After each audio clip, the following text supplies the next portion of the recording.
Welcome to the Shellonomics Podcast, your source for pure Teenage Mutant Ninja Turtles entertainment, presented by King Mictus. All right, guys, another episode of Shellonomics. We are at the start of a new era with Nickelodeon being the owners of the Teenage Mutant Ninja Turtles.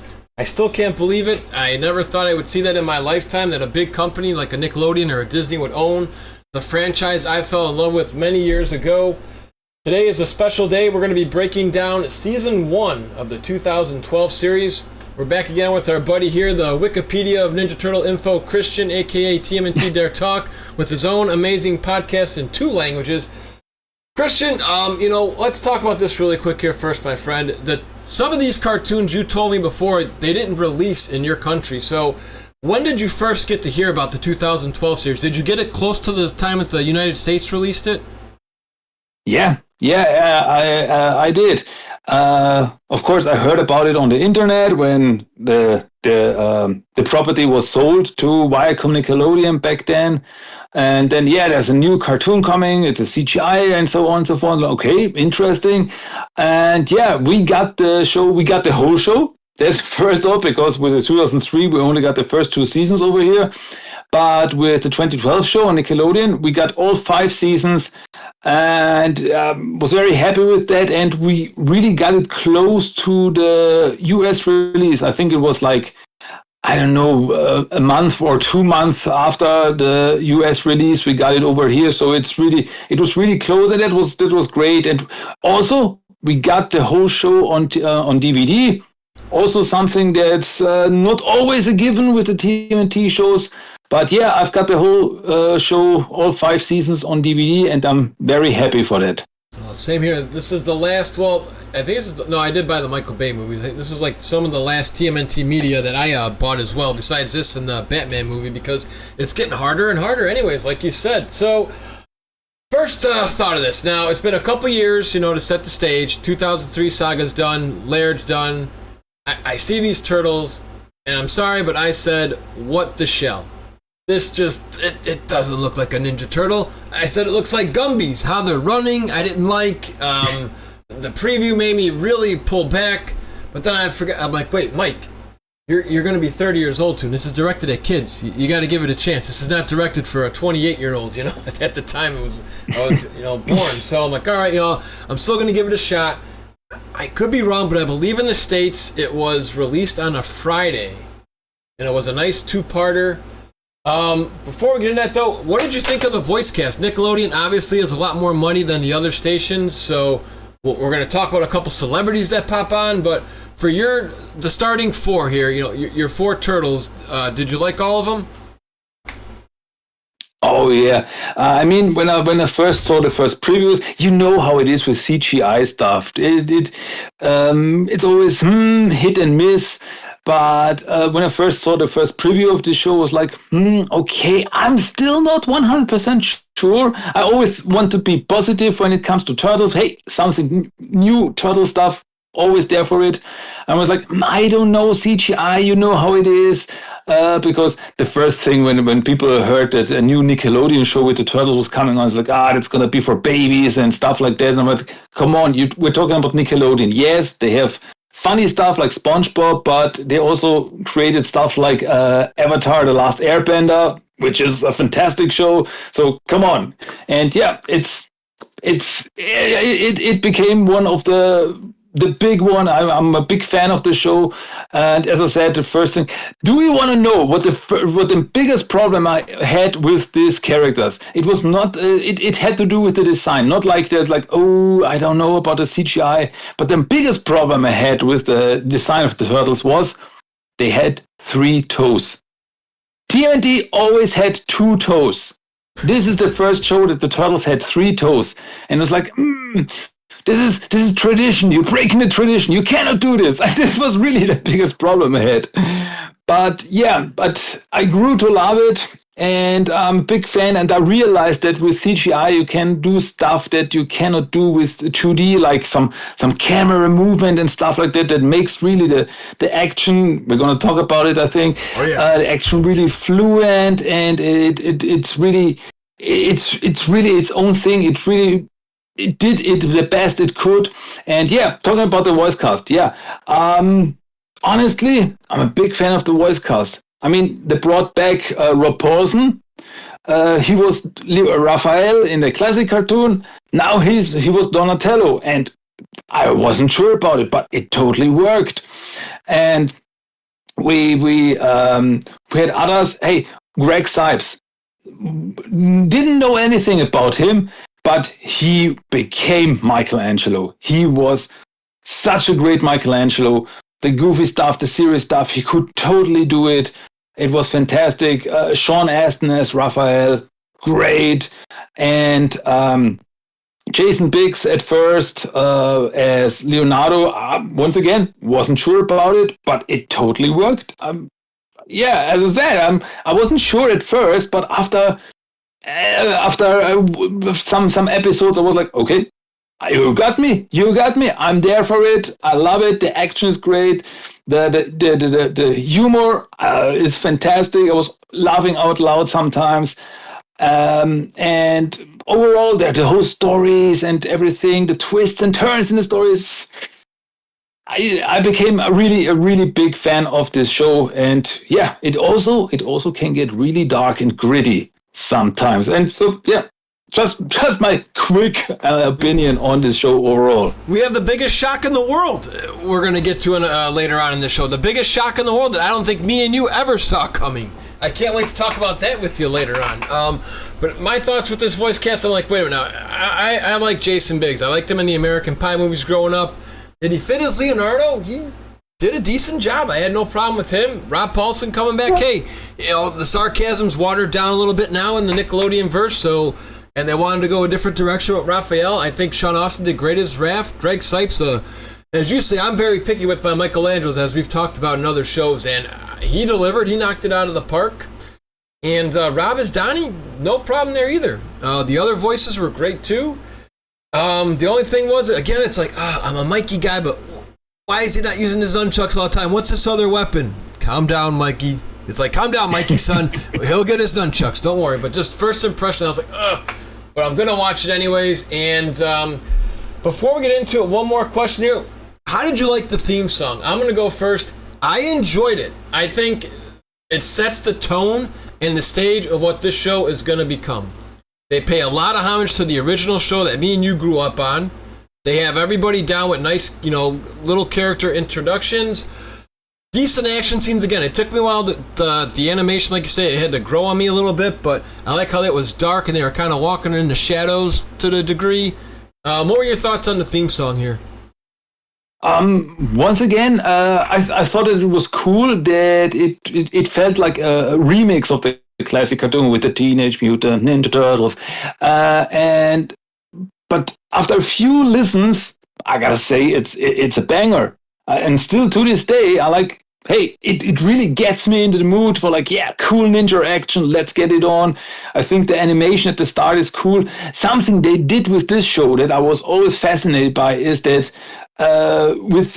after a while, they change the stuff that we see during the theme song. It's not for 5 seasons. It's not always the same. Like they change the turtles or characters that we see in the background of the theme song.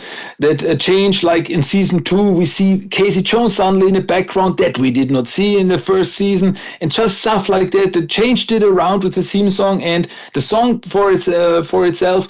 As I said, it became really a banger, and nowadays I'm really, hey, whenever I hear it, I'm like, okay, let's get it on. I'm in the mood for some Ninja Turtle action, and yeah, it's cool, it's great. Yeah, no, I agree all the way. I enjoyed it. So let's get into both parts here with Rise of the Turtles. Mom, take it away. Yeah, in these episodes, these 2 episodes, we get introduced to the turtles who are living in the sewers, the usual stuff. Splinter's training them. We find a little bit about the background. Splinter was Hamato Yoshi, and he got some mutagen on him and was mutated into a rat, and the turtles were mutated into humanoid turtles. And now 15 years later, they celebrate their mutation day. They are finally able to go to the top side and to find out about the real world. And they get introduced to pizza. Just one of the funniest moments when Michelangelo tries pizza for the first time. I'm always laughing at that. They run into two people. One of them is April O'Neil and her father, who getting kidnapped by some mysterious man. So the turtles try to save them, to use the ninja skills. They fight these mysterious people who turn out to be some kind of alien creatures, who are the Krang, as we find out. And they try to save April and her father. And in the end, they are able to save April while fighting the Krang, while fighting a new mutant called Snakeweed, who is this gigantic plant creature. And they're able to save April, but her father gets kidnapped, and the turtles promise April that they will save her father. And so that was the introduction of the turtles to April. And from that moment on, they are a team, they're a family. One quick fun fact: in the German dub, Snakeweed is called Snake Fake. Because I think it was never confirmed, but I think because weed sounds a little bit weird, because when you hear weed over here, it's about drugs. So that was the two-parter that introduced us to this turtle world. Yeah, how'd you like them calling the mutagen mom? I thought that was cool. I liked it. Fun, yeah. Good time with that, and good action. It was almost like the 2003 pilot, because as you see, they bring everything together. You know, it was just a little bit of everything, a little taste of what's to come. I enjoyed this two-parter. It did a good job with Leonardo getting into like the space hero stuff. Should have dropped the staff. How they all do a little skirmish in the beginning too. I thought that was good, because it sets the tone for who's going to be who. And what was your take on Raphael being the muscle here? They really pushed him being like almost the best fighter out of the four. Yeah, totally. It's something that's, just remember in the 2007 TMNT movie, Raph versus Leo, who comes out at the end? It's Raph. So, it's really cool to see like this whole thing here with Raph, and he's really, you as you said, you get the characters from the start. Raph is really angry and he's really aggressive sometimes, and that's something that develops over time with him, with his character. I mean, he always stays Raph, but that's cool. And as you said, we get to know who the turtles are. Mikey's fooling around. Donnie is the smart one. Leo is the leader character. He gets called the leader by Splinter here. Like, once again, funny moment. I have to think about who of you is going to be the leader. Leonardo is going to be it. That's it. Yep. And then, and why did he get it? Because he asked. Yeah, simple as that. That was good stuff. So here we go. Now this is where the fun begins for me, because I'm a big WWF, WWE fan, and sometimes when celebrities come in, it kind of kills the vibe. Like either a Logan Paul gets a lot of hate, and some other guys who just were trying to fight. But there are a lot of celebrities that come in here, and this one, I was like, wait, I know that voice of the villain here. I'm like, that's Lewis Black, the stand-up comedian in this next one, Turtle Temper. I thought he did a great job making fun of Raphael with those salad tongs. So feel free to take us away on episode number 3 here. Yeah, Turtle Temper. And as you said, Lewis Black, wasn't he perfect here? It's like the role is written for him.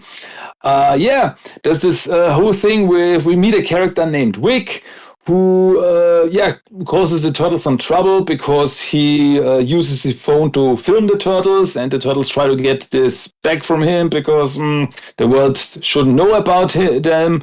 And yeah, then Wick gets kidnapped by the Krang, and the Turtles try to save him. And there's this whole thing with Raphael and his anger issues. Like, Wick always provokes him, and Raph always gets angry and wants to beat up the guy.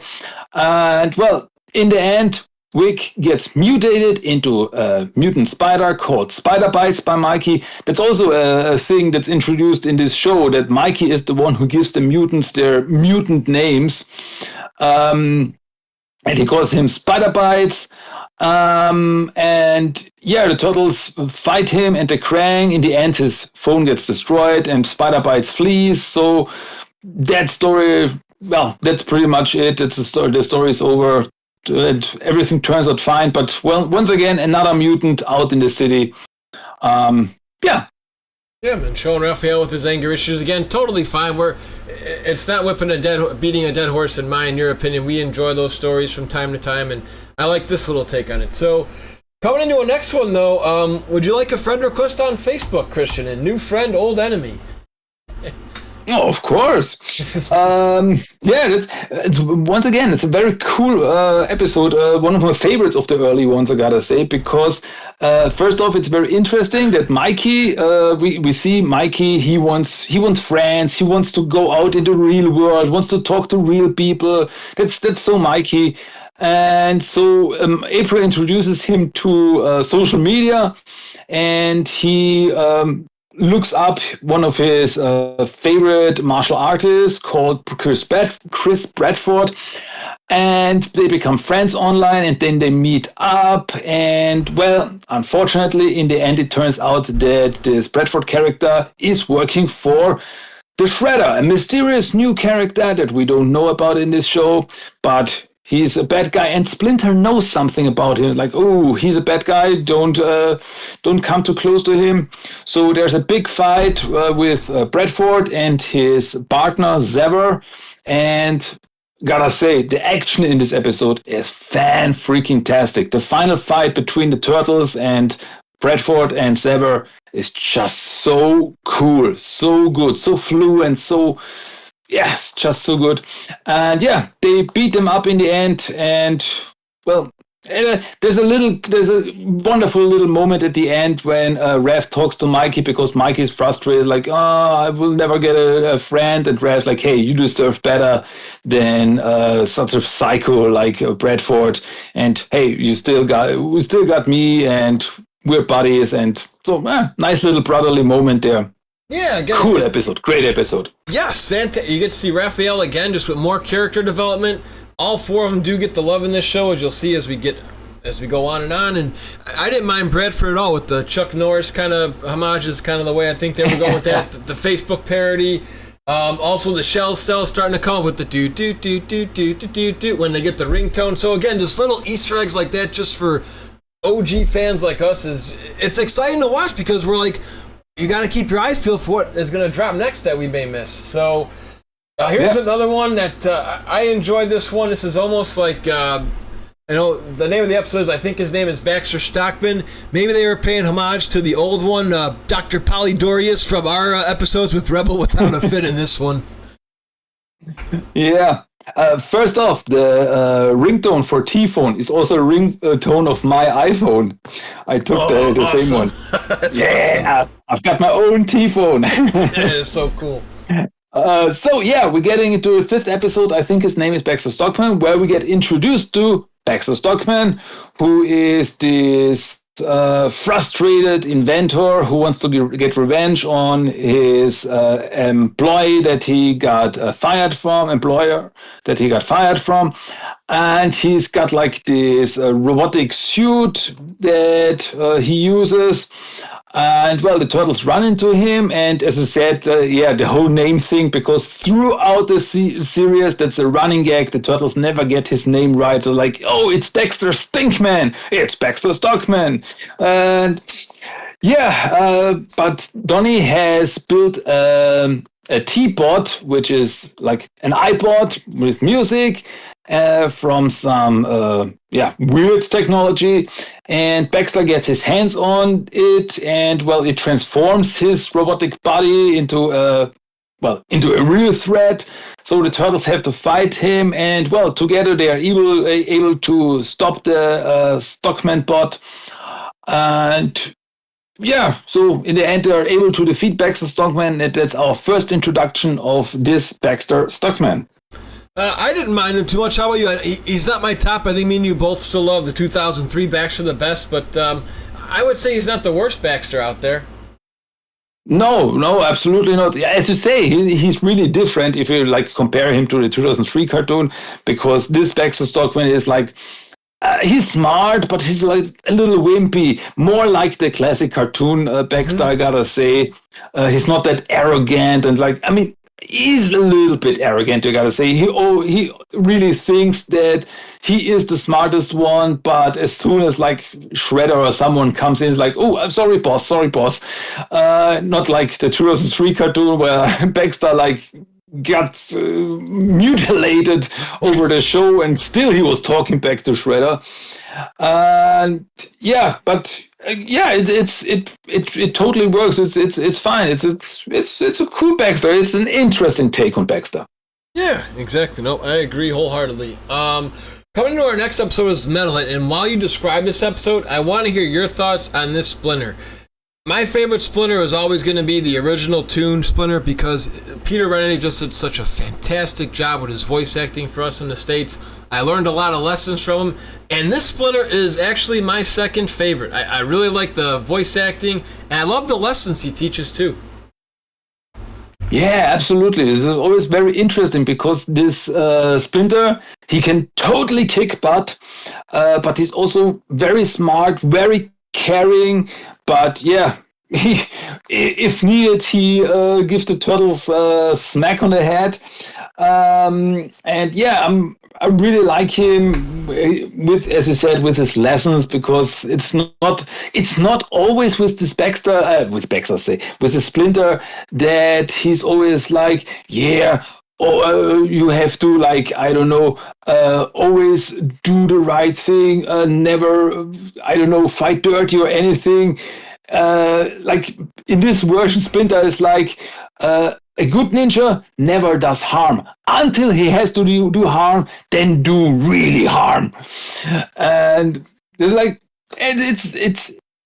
not in the perfect world, it would be hey, don't fight, don't hurt other people, but we're not living in a perfect world. Sometimes you have to fight back, or problems will only become bigger. So it's really interesting to see this Splinter hey, as long as you can, don't fight, but if there's no other way, fight back and win any way you can. It's a good Splinter.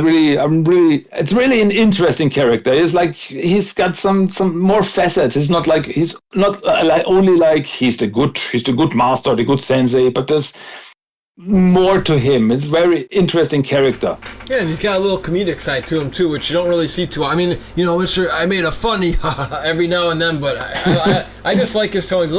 He's a little more relatable to people in this one. That's why I enjoy him. So coming up next, this one's kind of a funky one. You are the horror guy, so you probably like this one more than me with the monkey brains, but this one was I was a little put back by the monkey brains here. Did we talk about Metalhead? Oh no, we did not. That's the one we were supposed to go to. We broke into. I got too excited to talk about Splinter. I got a bit confused here. Yeah, we skipped right over Metalhead. Let's get back into Metalhead here.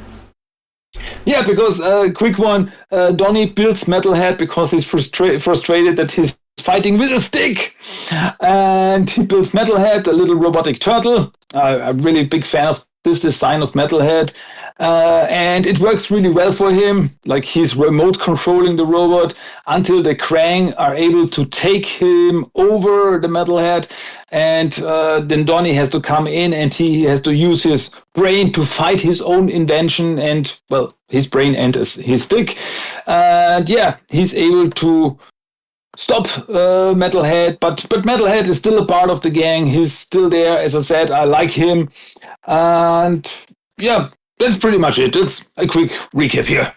Yeah, he's a little guy too. It's a little cute metalhead almost. He's not a gigantic crazy one, and he's not my favorite incarnation of metalhead. I like the OG one, just in the old, not the OG, but the one in the Fred Wolf cartoon, just because he has all the voices and he gets a little crazy, and he takes care of the turtles when they're sick. It's just kind of weird, and then he ends up having like just a quick cameo where he's just cleaning up stuff. So.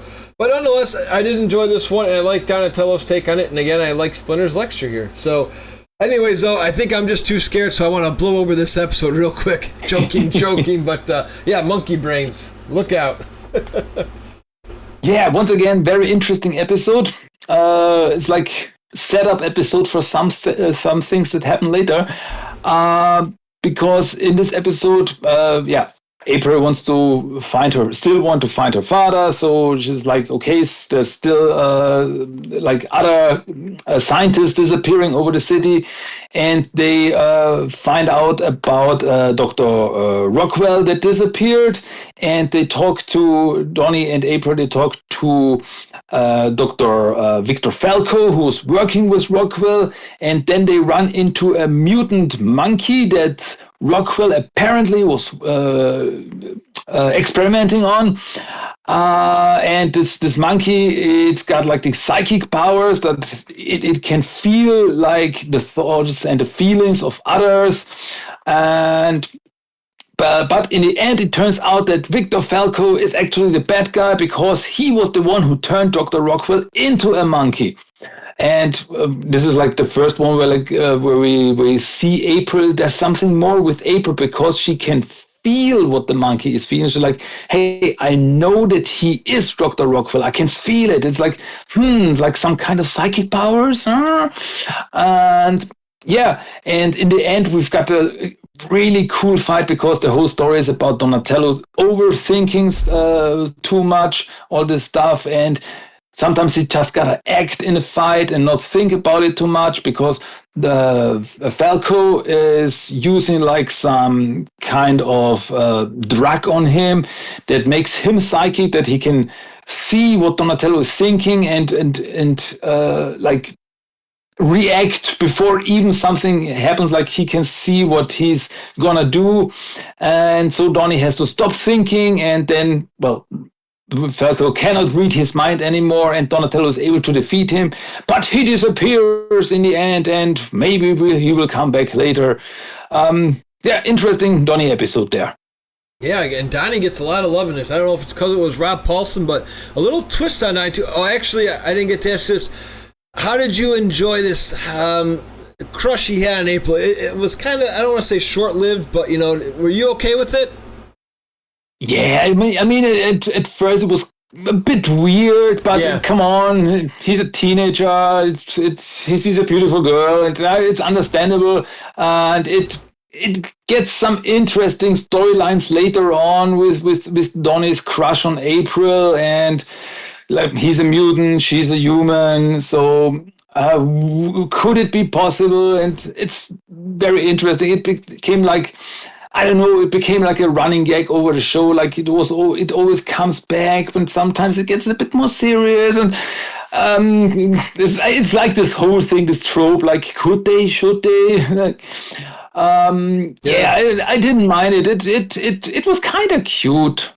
Yeah, I don't think it was anything harmful at all. I think they were, like you say, maybe were poking their finger in the water just to see what the reaction was going to be from social media, since social media was getting bigger, obviously, in 2012 compared to the other Turtle shows, so they can test the waters and get some feedback. So, no, I didn't mind it at all. Just wanted your take on that. So, coming up next, we're starting to get to the dun-dun-dun with Never Say Zever.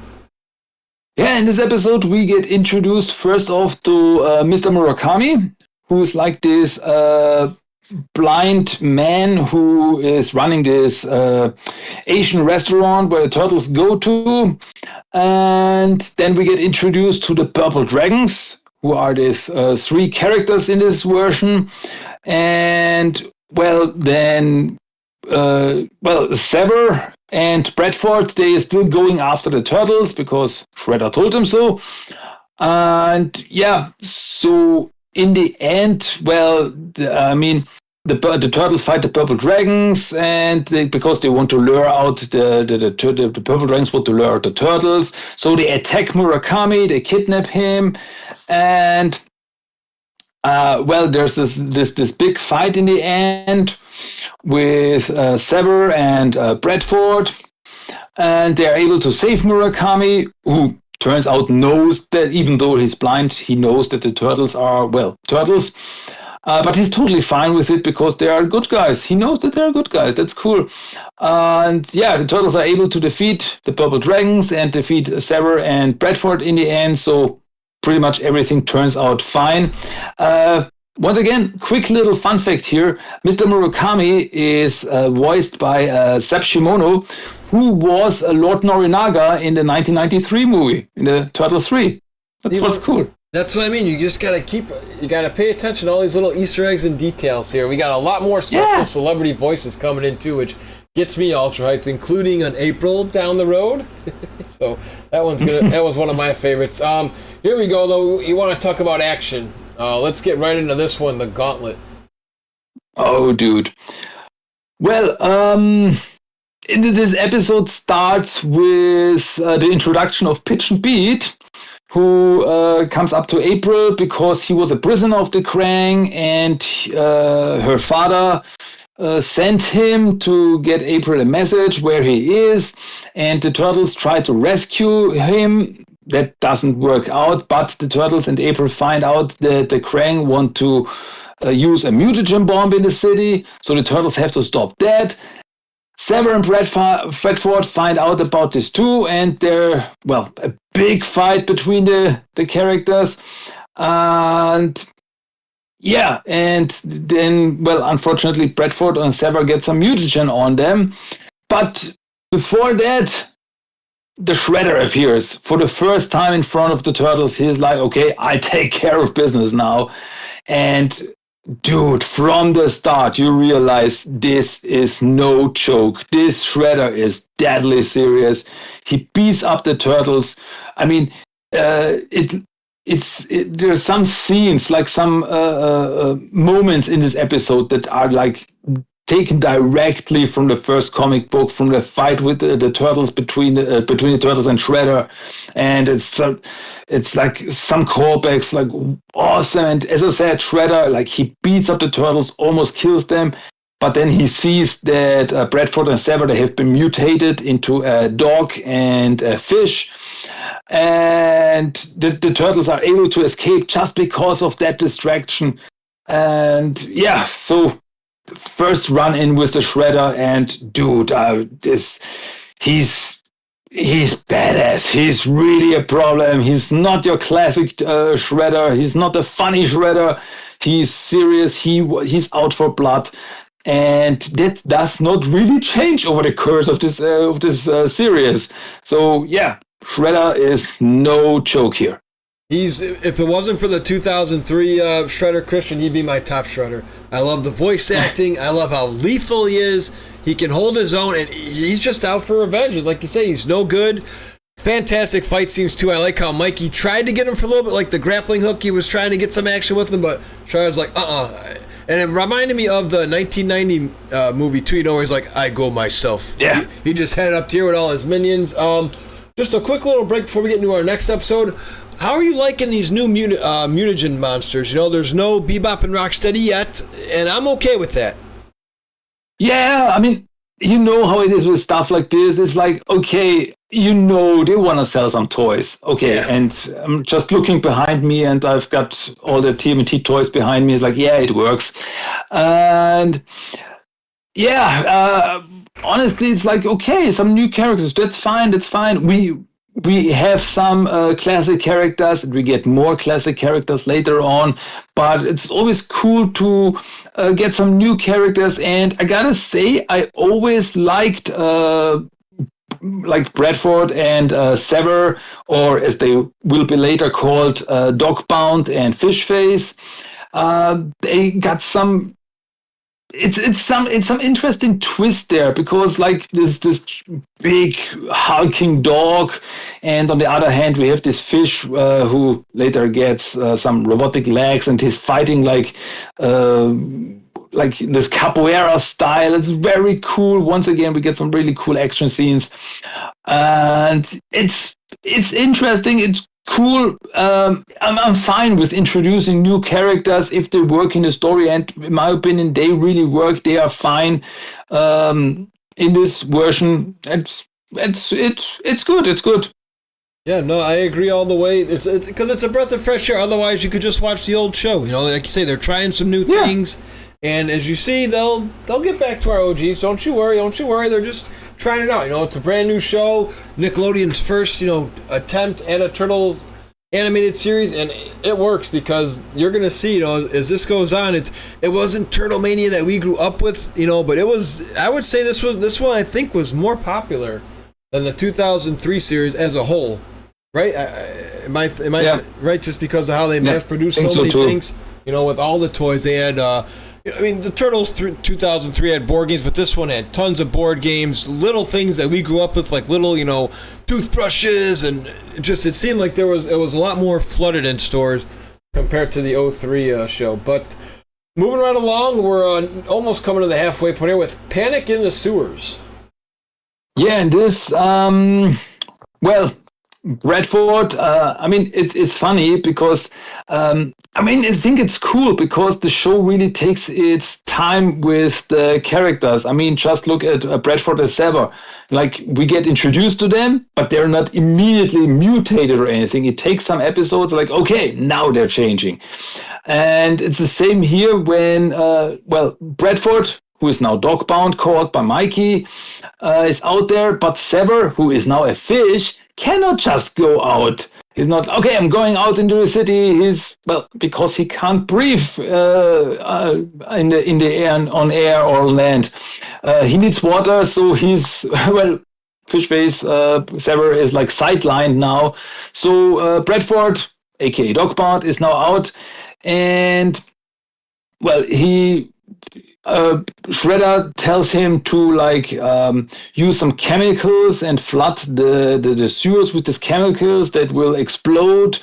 And so the turtles have to stop him. And once again, we see the turtles, they are not all powerful. They're not martial arts masters. They're still learning because they've got problem when they're confronting Dogbound, and they get better. They get better over the course of this series. But at first fight, okay, we've got a problem. This big hulking dog mutant. It's gonna be problematic. And also in this episode we see the patrol buggies. They're like this go-karts that the turtles use, and the turtles are able to stop Dogbound from, destroying the sewers in the end, thanks to a water balloon. That's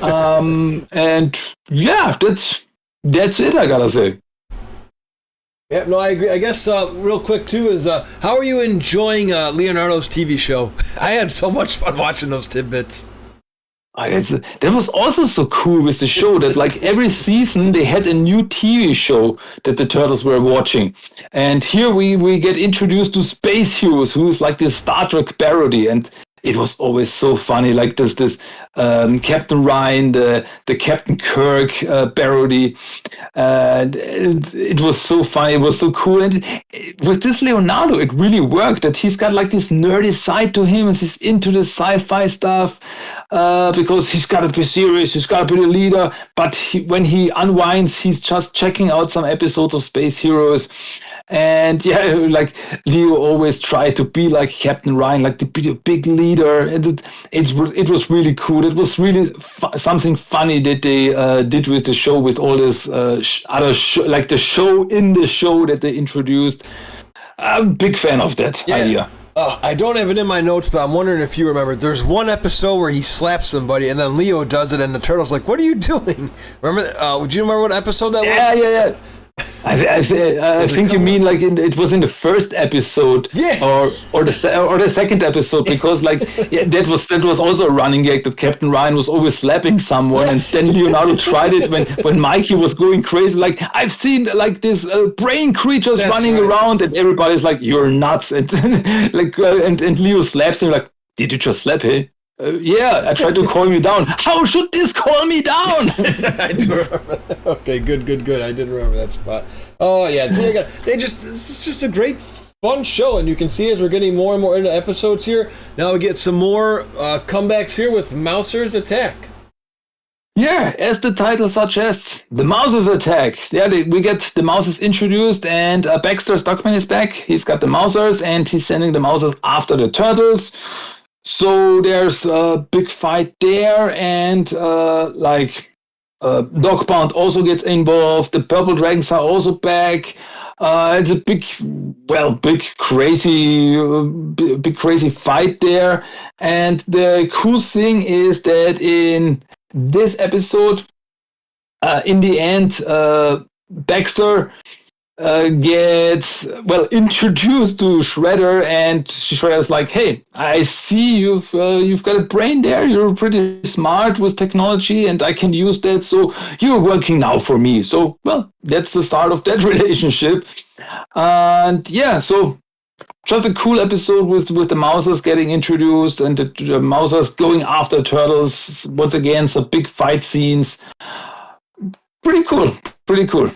Yeah, no, just another good. Like I say, this was another good show where there weren't too many episodes where I was like, you can skip this one, because I really enjoyed just about all of these episodes, including the next one here, where I'll have you explain the episode, and I'm curious about the chemistry that was going to develop, because it's like I didn't expect this turtle to actually bond with a certain alligator.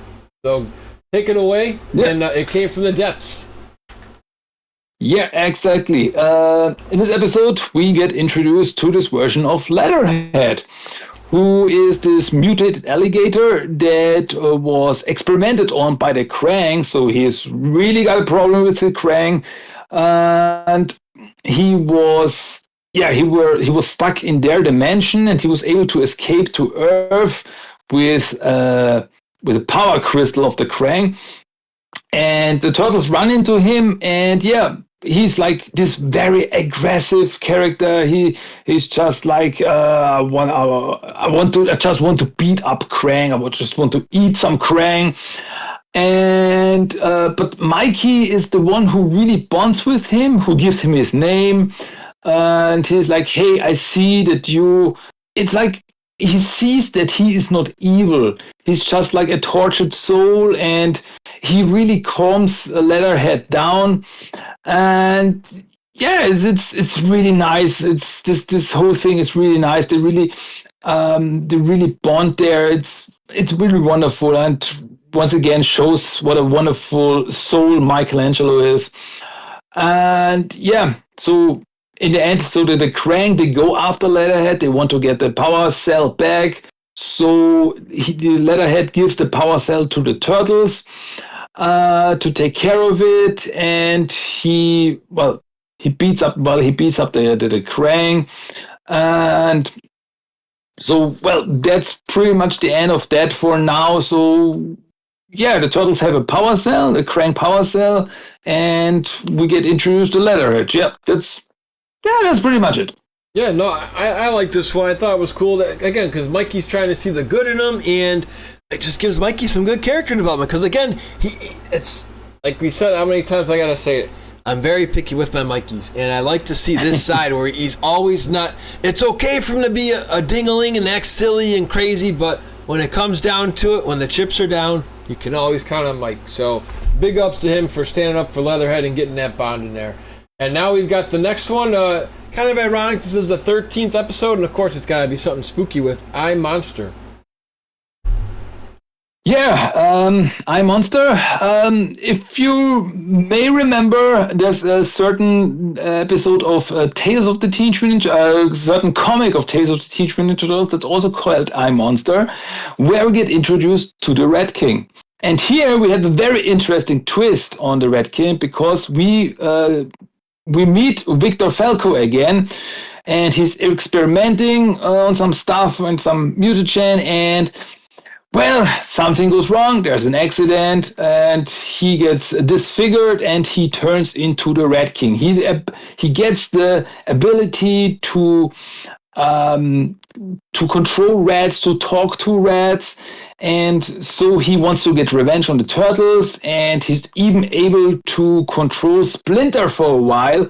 But Splinter is then able to fight back the Red King.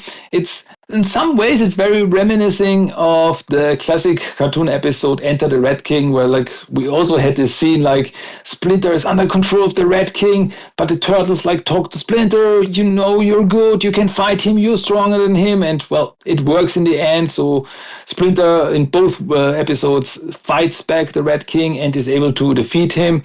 And yeah, once again, very creepy. The Red King, it's like in every iteration, the Red King is so different, but I'm always a big fan of him. It's like he's such an interesting character. I like these mysterious characters, and this Red King is so creepy. With like this bandages over his eyes and the head and the long coat, and this so creepy. Big fan of this Red King, gotta say.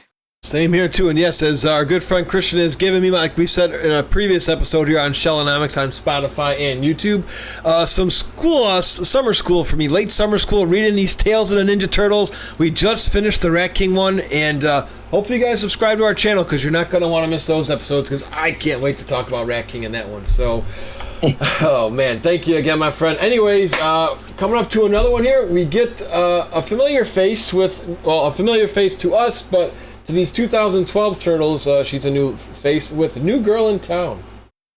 Yeah, you're completely right, because in this episode, Leonardo runs into a new ninja, and a female ninja, and that is none other than Karai, who is, well, in the Foot Clan, but immediately Leo takes a liking to her. It's like, hey, she's cute, she's cool, she's fun.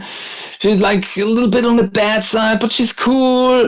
And it's so funny because there's this moment in this episode where Leo goes to April to talk to her about like, hey, I've met this girl. Oh, you met a girl, and yeah, her name is Karai. And well, but there's a little problem because she's in the Foot Clan. Yeah, you're totally right. There is a problem. Why? Because she's in the Foot Clan. Very cool. And well, it's like a bit like in the 2003 show, because yeah, she's always she's also a bad character, working with bad characters, like working with the Shredder, who, as it turns out, is like the father of Karai. And but she's also like, she's not completely evil, because she in a way or another, she helps the turtles when Snakeweed reappears. She helps them to fight them until she runs away. So yeah, from the start we get like, okay, she's an interesting character. There's more to her than we see, but well, she's Shredder's daughter, so that's gonna be problematic. Yeah, I kind of like how they did kind of implement a little bit of the original comic that me and you just kind of broke down a couple weeks ago, is because she isn't 100% evil, right? That's why I like. That's why I dig her. Yeah, kind of like the exact same thing. That's what I mean. And actually, speaking of nicknames here, were you a fan of Mikey naming all the villains? Because I know he got ticked off about the Rat King. I thought that part was funny too. I forgot to mention that. Oh yeah. He's like, I get to call the next bad guy here. Yeah, because the Rat King calls himself the Rat King, and Mike is like, that's such a lame name. I would have thought of something better. Oh man, yeah, there's some good stuff here. So coming up next is the Alien Agenda.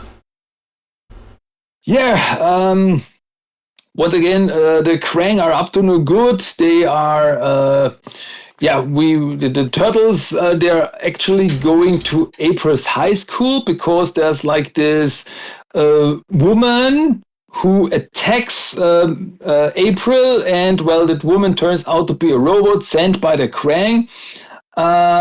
Once again, funny little thing that that robot is called Miss Campbell, and she's voiced by I forgot her real name, but she was Elvira, you know, the Mistress of the Night. Oh yes, the character.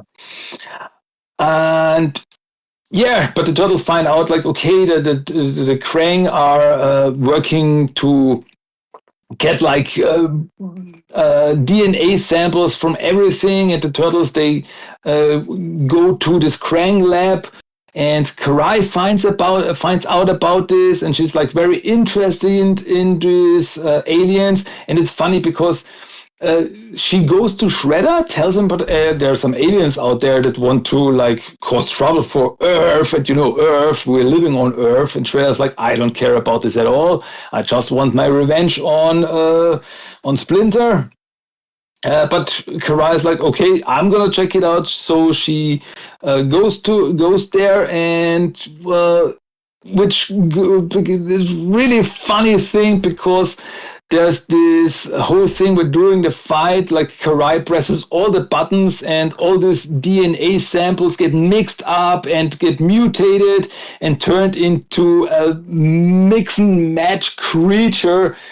Then once again, such a funny scene because Mikey wants to name it's like I don't know, octopus eyeball creature. No, it sucks. We're just gonna call him Justin. Such a good scene. And yeah, the turtles, they're able to blow up the Krang lab, and in the end Karai once again escapes. And yeah, that's pretty much it. Yep, and this one coming up next, this one was okay. This is probably one, like, it's not that I can't do without it. It was still okay in the Pulverizer. Yeah, it's like, but still, there's for the story, there's some really interesting things because in this episode, first off, okay, of course, there's the main part where the turtles meet a character called the Pulverizer, who is this kid who dresses up like a turtle because he witnessed the turtles fighting Baxter way back in episode 5, and he was so fascinated by them, he became a fan, a little bit like, Zack, the fifth turtle from a classic cartoon. And he's like, well, he's not a fighter, but Donnie takes a little bit care of him, tries to train him a bit to, you can do good if you want, but he is really a goofy character. He's just like more of a comedic side character here. But overall, in the story, there's some some very interesting things because first off, Sever, aka Fishface, gets robotic legs from Baxter, and the turtles. I think I forget to mention it. One, I can't remember from what episode, or is this the first episode the turtles used the Shell Racer, the new vehicle, the new car of the turtles in this version? I want to say that could be it. Yeah, I think so too. And because Donatello uses the crystal, the energy crystal from the Krang that Leatherhead gave him to power the machine, but in the end, the Krang are able to get the energy crystal back from them, and that's gonna cause some trouble later on. So yeah, that's pretty much so of course the main part is about this Pulverizer character, this turtle fan who's just causing some trouble, but there's still some things, some good action scenes. Like there's also this funny scene where Rev gets bitten by Fishface, and Fishface got like this venomous fangs, and that really poisons Rev, who goes a little bit crazy there. So yeah, some good stuff. And the one main thing you got to take away, okay, now the Krang have their energy crystal back, so that's gonna be trouble. Yeah, you got that right. And we won't let you take too many breaths because we'll get right back into it with TCRI. Yeah, this episode, the turtles find out that the main headquarters of the Krang is TCRI, building in the city, and the turtles, they sneak in there to stop the Krang because they want to use the crystal to power up the portal, their dimensional portal, to get, something from their dimension, which is Dimension X. And yeah, this, once again, great fights, big fights. Leatherhead is also there with the turtles, and then through this, the portal gets powered up, and the out of the portal steps this gigantic rock creature who is Trek in this version. And there's a big fight. And in the end, Leatherhead is able to push Trek back through the portal. The portal gets closed for now. But, well, Leatherhead, he's lost now. He's lost in Dimension X. But for now, the Turtles were able to stop the Krang from, well, getting something else from Dimension X. Yes, this was one of the weirder reincarnations with General Trek. I prefer the Fred Wolf one, but they use this Trek a lot. I think he's in a couple of the video games of Nick Kart Racers. I think he's like a background character when you're driving around in Nickelodeon's version of Mario Kart. So either way, it's still cool to see these characters pop up. But here comes another funky one with Cockroach Terminator. Yeah, it's also interesting one because in this episode Donatello is using like a spy roach, like a roach that's got some stuff like a camera on it, and like this little guy falls into some mutagen and gets turned into the Cockroach Terminator, like part cyborg cockroach mutant. Pretty funky design, gotta say. And, well, he goes after the Turtles, specifically after Raphael, because Raph, once again, just like in the 2003 show, is afraid of bugs. And, yeah, so, like, we get some cool, as this title suggests, some cool callbacks to the Terminator movies, like this character is like a powerhouse, like this unstoppable machine, goes after the Turtles. And, yeah. Well, and there's like a side story with the Krang too, so the Turtles have to stop the Krang once again with their evil plan, all the while getting hunted by the Cockroach Terminator. And this big fight in the end, well, it gets destroyed, but, well, somehow it laid some eggs, so maybe we will see it come back later. Very cool, very, very cool, funny episode. It's like one of these episodes that you could call filler because it's like a closed-off story. Like, okay, there's the story with the Cockroach Terminator. In the end, he's defeated, so it's over. But still, funny episode, cool episode. Once again, cool action scenes. Yeah, liked it. Yeah, they did a really good job with their, I think it was 26 episodes in season 1. So, coming up next is, what do we got here? We have another episode with Baxter Stockman. Now, I kind of like Baxter popping in a lot of episodes here. Again, in the original show, we only had him for a couple episodes until he mutated into the Fly, and then he was just like a one-off every couple of years. He'd make like one episode. 2003, he had a lot of love, and in this show, he gets a lot of love early, too, in season 1. Yeah, with the next episode, Baxter's Gambit. As I said, Baxter is working for Shredder, but he gets humiliated over and over again. So he's now out for revenge on the Turtles and revenge on Fishface and Dogbound. So he lures them all into his, what was it called? The Maze of Doom, which is like this maze with all these traps, and, well, the Turtles, Fishface and Dogbound, they have to work together to get out of there, which they, in the end, they are able to do so. And, well, but Baxter, he's like, no, I'm out, and he flies off.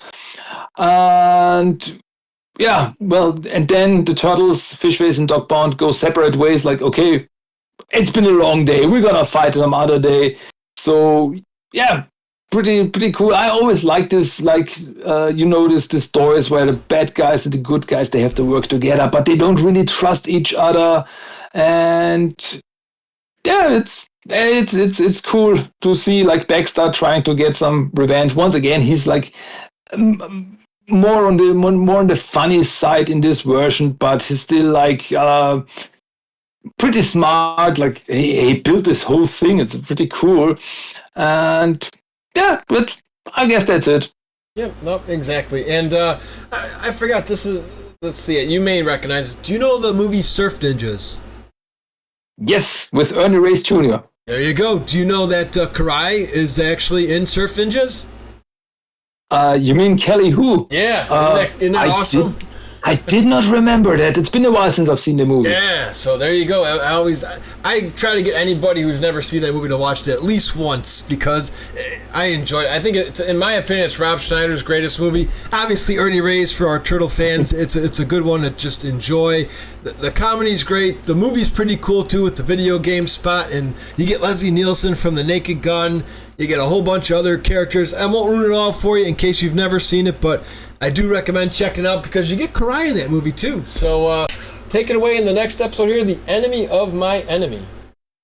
Yeah, this is once again where we see that Karai is not just evil. She's not just like the Shredder because she meets up with the turtles and is like, hey, I've heard about this Kerrang and they're causing trouble.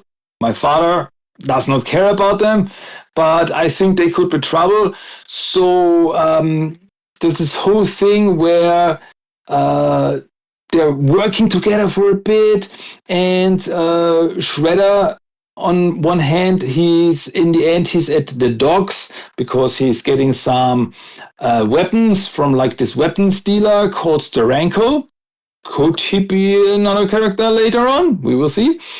And on the other hand, the Krang, they have this ship that's flying around the town, and they want to get all of this together to stop the Krang with the weapons from Shredder.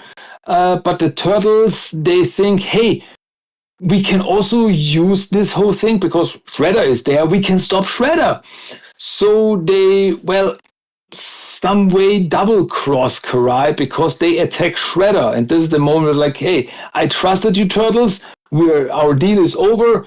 You are now my enemies because you attacked, I know, Shredder. He's not the best guy, but he's my father. So this was not cool. So there's a big fight. Once again, a fight moment. The turtles fight Shredder. Once again, holy moly, Shredder is really dangerous. We see it again, and but in the end, Shredder gets his hands on Krang, which, we will see where this goes. So that's pretty much it. Yeah, once again, I really enjoy how the story carries over. I think they learned a lot from the 2003 series. I mean, you talked about there was a lot of continuation, whereas the 1987 series, besides the first 5 episodes and the incredible Trinky Turtles and a couple itty-bitty ones, nothing really had 2-parters or continuation. So again, it makes you get more excited as you continue on with this season here. And we'll go right into the next one here, Blackjack 21, Karai's Vendetta. Yeah.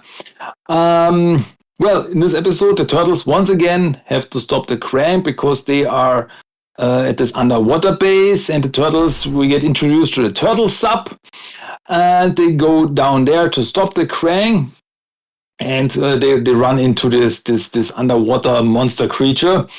That's that story. All the while, Karai goes after April because Shredder finds out from the Krang that they are after April. That's something that I forgot to mention from an earlier episode, that the turtles found out that the Krang want April. They want to kidnap April. Why? We're not sure now, but they are after April. So Shredder thinks, this April O'Neil character could be important, so he sends Karai after her.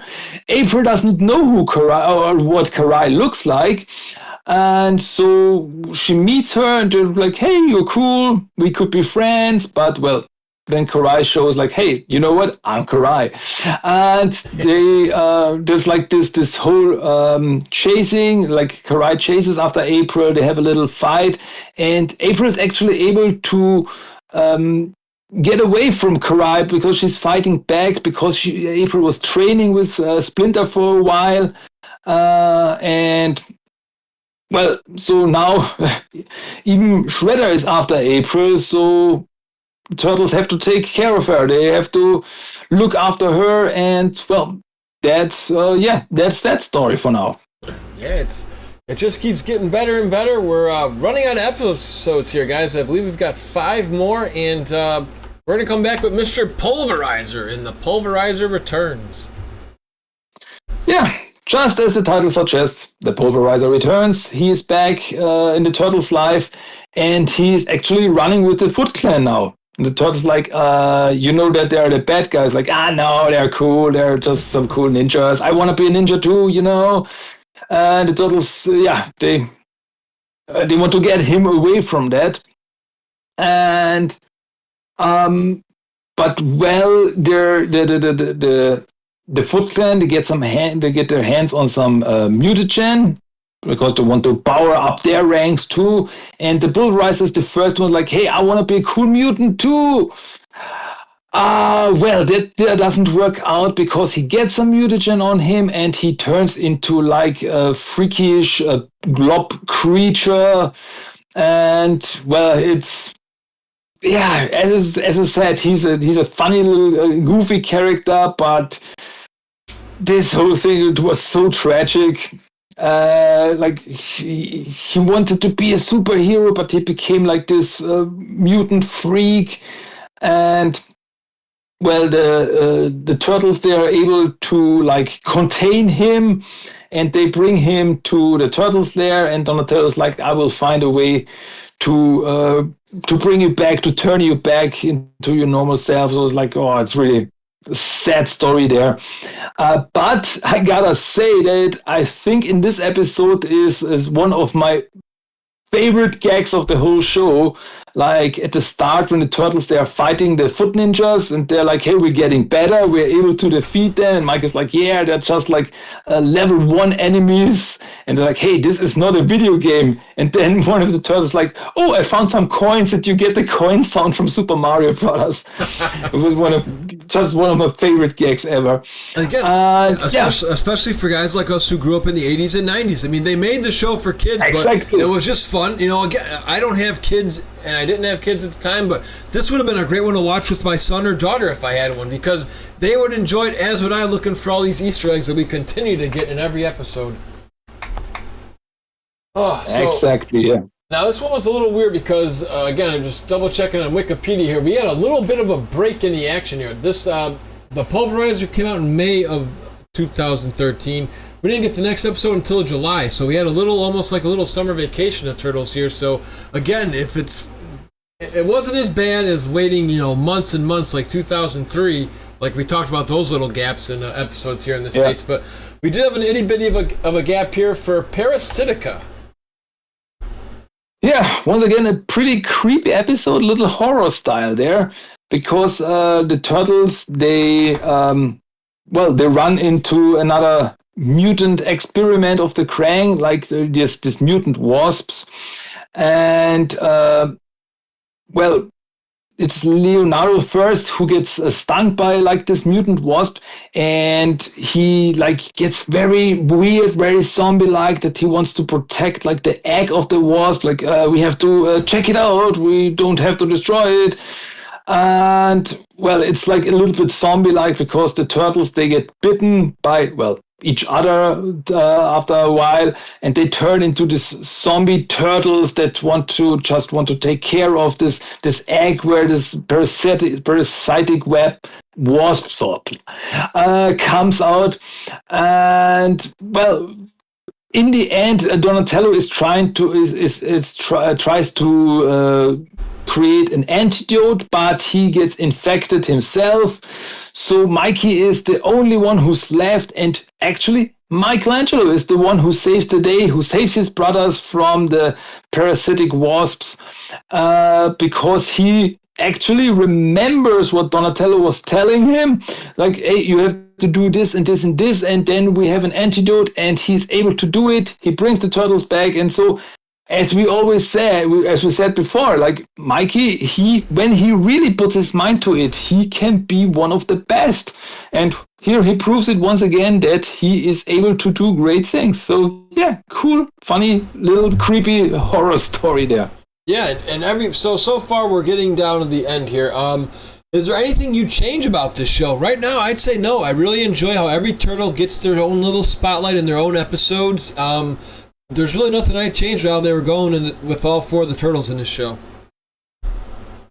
I gotta agree. Story-wise, I'm a big fan of it because we have this overarching storylines, and we get character development, which I'm a big fan. Which, as I said, in a classic cartoon, we did not really have. But starting with the 2003 cartoon, like we get bigger storylines, we get some twists and turns in the story later on. And as I said, I really like how this show takes its time, like with the characters. We get introduced to characters, we get to know some characters until something bad happens to them, until something like they get mutated or something like that.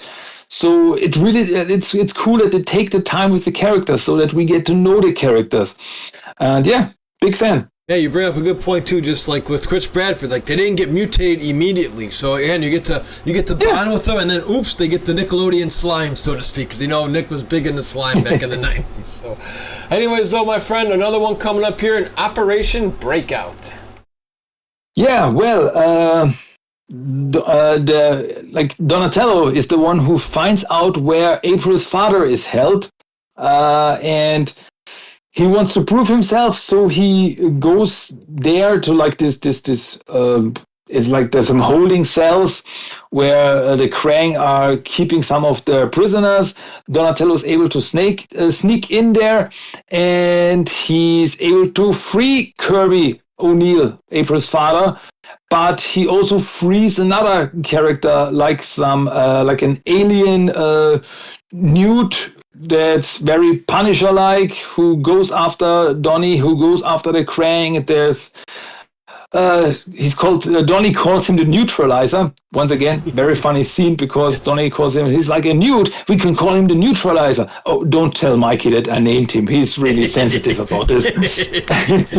Oh, yeah, I know that's fun too.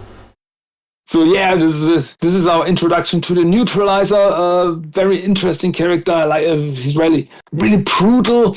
As I said, he reminds a bit of the Punisher with all the weapons, and he's hunting the turtles, hunting the Krang. Big fight. But hey, in the end, April's father is safe. But is there something wrong with him? We will find out.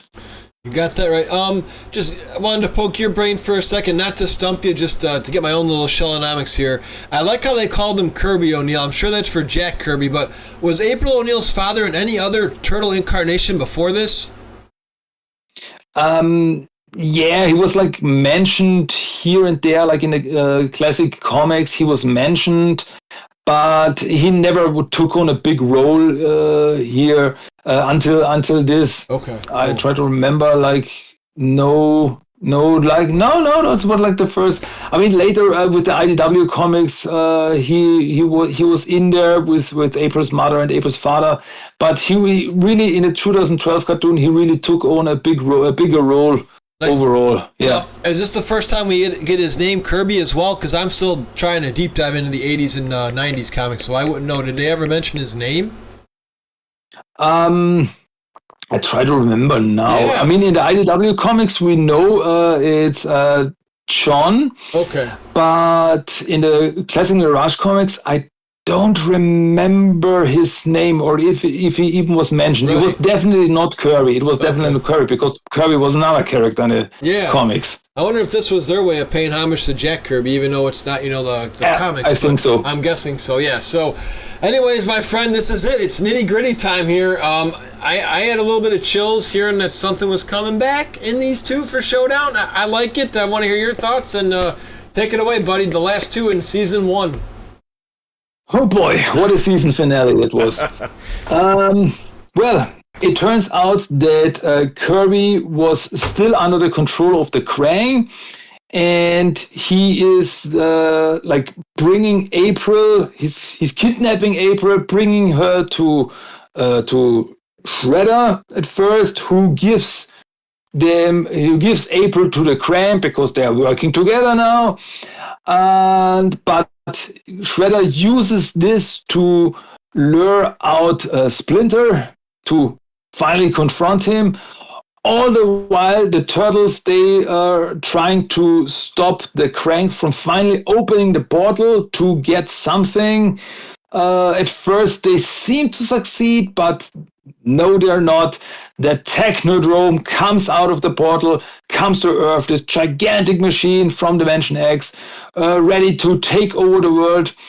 And, well, there's a big fight. We get introduced to the leader of the Krang, who is Krang Prime. Once again, very cool, voiced by Roseanne. And yeah, they get their hands on April because she's like fine-tuned to this world because they want to terraform world, to turn it into a new home for the Krang, to take over this world. And yeah, that's their plan. The Turtles, they have to get into the Technodrome. They have to fight the Krang. They have to fight Krang Prime to save April. And all the while, Splinter goes to Shredder's headquarters and fights off everyone, fights Fishface, fights Dogbound, no problemo there. And then he finally confronts Shredder. And dude, once again, the fights, this is pure cinema. The fighting between Shredder and Splinter, this is so fantastic. But then Splinter sees Karai and realizes something, that Karai is not Shredder's daughter. Karai is actually Miwa, Splinter's daughter that he thought died. But no, Shredder, way back when Splinter was still Hamato Yoshi, he took Miwa, the baby, took her from Splinter, and he raised her. And she hates Splinter, she hates Hamato Yoshi because Shredder told her that he took her mother from her. And so Splinter flees, he flees from Shredder, flees from this moment. All the while, the Turtles are able to stop the Krang, stop the Technodrome. The Technodrome falls into the sea and sinks, and it's gone for now. But yeah, Splinter knows something that he's not ready to tell the Turtles right now. But in the end, they have a big dance party. So for now, the Turtles, they save the world. And what a finale! This is a season finale, how it should be. Yeah, I agree, dude. This is well done throughout, from start to finish. How'd you like that plot twist, too? I didn't mind it. I thought that was kind of a cool drop with Miwa. I was like, Miwa? Huh? I enjoyed it. Yeah. Yeah, I had my thoughts. I was like, there could be something, because it was always mentioned that Splinter had a daughter and Shredder has a daughter. Could there be a connection there? It was always something interesting, and yeah, it turned out that, like, okay, there's this big plot twist. As I said, like, it took them like half a season that we get there. Like, okay, we know about Karai, but there's more to her, and it's gonna be one very interesting plot that's going on with Karai and the whole thing, who she really is, and so on and so forth. Like, okay, was not sure about this. I had my thoughts, but still, it really like, that's gonna be interesting. That's gonna be a very interesting storyline, and yeah, it's cool, very cool. I think they had a master plan all along too, because no Casey Jones in season 1, but don't you worry, Casey Jones fans, he'll be here. But I guess they just wanted to be patient, and they wanted to try out some new characters, like you say. Obviously, they want to try and get some of those toys out there with some new characters, some new vehicles, all the works. So anyways, buddy, that wraps up season 1. Final thoughts for me, and then we'll throw it back at you. It is really, really challenging to hit the pinnacle of a franchise and then come back. You know, you think of the Dark Knight movie with Christian Bale, how awesome that movie was, and then you had Dark Knight Rises. Still a good movie, but it's just hard to get up there. I mean, this show came after the 2003 series. Really, really big shoes to fill. Nickelodeon's first time, doing this. I enjoyed it. I look forward to getting to the next seasons with you, but from start to finish, like I say, first thoughts, as we did in the early part of this podcast episode here on YouTube and Spotify, I'm like, I don't know, but I gave it a shot. I'm very happy I did. A lot of my friends who are Turtle fans still liked it. You know, the diehards liked it, as did I, especially with all the tributes to the 80s comebacks, your Easter eggs. So, final thoughts, Christian, on season 1 as a whole. Yeah, this show really blew me away. This show really surprised me because, as I said, it was at the start. It felt a little bit wonky with the CGI, but it gets better. I really got the feeling that was later on they got a little bit more budget, so it gets really better. And but from the start, like they really really did the best they could with the style because. As I mentioned, the action, the martial arts, they're so fantastic. It's like it blows my mind, and yeah, the whole storyline, the jokes, the humor, it all works so well. The voice actors, it all fits together so well. And as you said, it's like really you get the feeling that they had a big plan. It's like, okay, this is what we're going to do in season 1, which brings us to season 2, which brings us to season 3. They knew, they had like this roadmap. You get really the feeling they had this roadmap. They knew what they were doing. And like, hey, as I said earlier, like Shredder was working, was getting some weapons from this character, Steranko. And we don't see him again for like 2 seasons. He will come back and he will be a very interesting character later on. But like they really took the time, and as you said, no Casey Jones here. It was like, so okay, he does not yet fit here because we got those stories. But in season 2, he's gonna start to become a big part of it all, and so yeah, you can really get the feeling to know like, okay, we want to do this, and this, but we're gonna take our time. We're gonna take our time with the story. We're gonna take our time with the characters, and really, it works so well. They really did the best they could with this. With what they had with the CGI and everything, and as I said, I'm really a big fan, and it's even if I was not a Turtle fan, I would still think this is a really good show. It's really good. So yeah, hey, what can I say? Big fan. Yep, nope, I agree all the way, and we've got so many more cameos coming that I can't wait to dive into. More returns of older TMNT voice actors from TV shows, the movies. It's going to be a lot of fun continuing this journey. But as we bring this show in for a landing, guys, if you want to hear more amazing podcasts, Christian, where can they find you, buddy? Oh, yeah. Hey, if you want, check out Teenage Mutant Ninja Turtles, The Talk, which is my podcast. You can find it on Spotify, Apple Podcasts, wherever, probably pretty much everywhere. Or just check out the website, TMNTTalk.com. You can find all the links there, all the social media. Come on over, check it out. Maybe you think, hey, this guy, he knows his turtles, so maybe there's more for you. So check it out. Christian's a real good dude. He's got also an amazing Discord full of Turtle fans in there. Me and him were having a couple of jokes in there earlier today about the multiverse that's coming with the Battle Nexus, and I'm like, hey, come on, man. The 1990 Turtles better sweep them. And you're like, hold on a minute. So it's always a good time. We will see. Yeah.